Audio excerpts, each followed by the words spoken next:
Саламатсыздарбы? Мен сіздерге бүгін жамбаш буучуңуна кантип туура укол жасоо керек деген көрсөтөм. Биринчиден бизде болуш керек спирт, шприц, ампула, вата. Биринчиден колубузду өтө таза жууп келебиз. Андан кийин оорулуу эгер антибиотик сайсак, антибиотик жасай турган болсок, мурун антибиотик алганбы, алган эмеспи сурайбыз. Эгер алган болсо дагы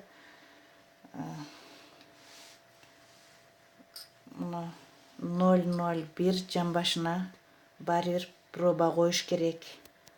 Эгер алган болсо дагы. Андан кийин эгер витамин сая турган болсок, аны дагы сурашыбыз керек.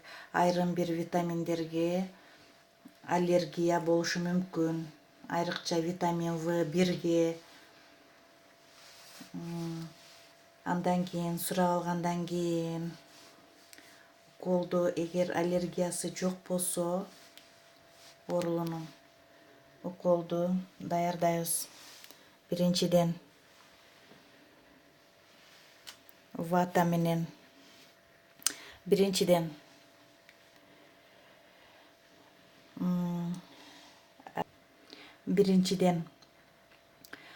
ампуладагы дарынын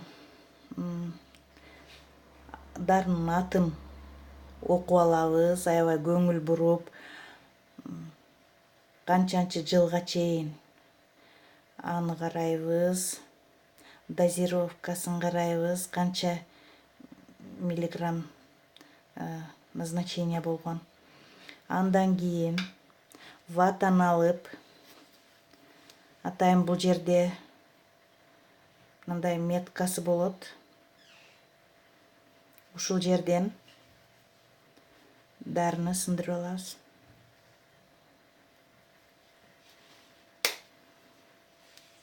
Дарыны сындырып алгандан кийин шприцке дагы срок годностин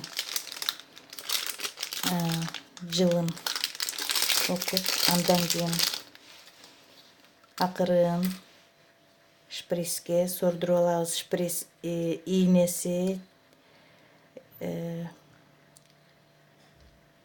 ампулага ишеге тийбеш керек. Анткени тийсе мокоп калышы мүмкүн.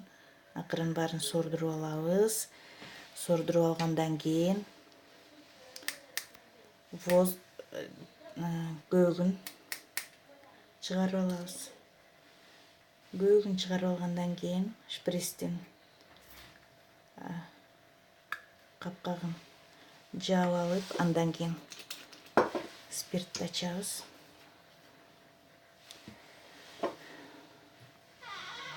Спиртти ачып, андан кийин жамбашты обработка кылып алабыз. Жамбашты мындай бардыгын обработка кылыш керек.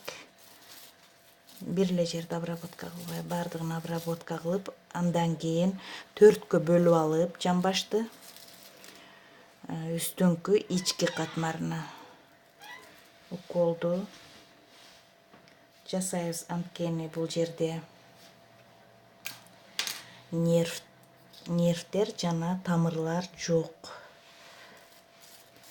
Колубуз менен кармап, мына ушундай кармап, 90 градуста тек кармап, акырын, терең саябыз. Акырын дарыны жиберебиз. Андан кийин суруп алабыз. Бир аз массаж кылып коебуз. Эгер адам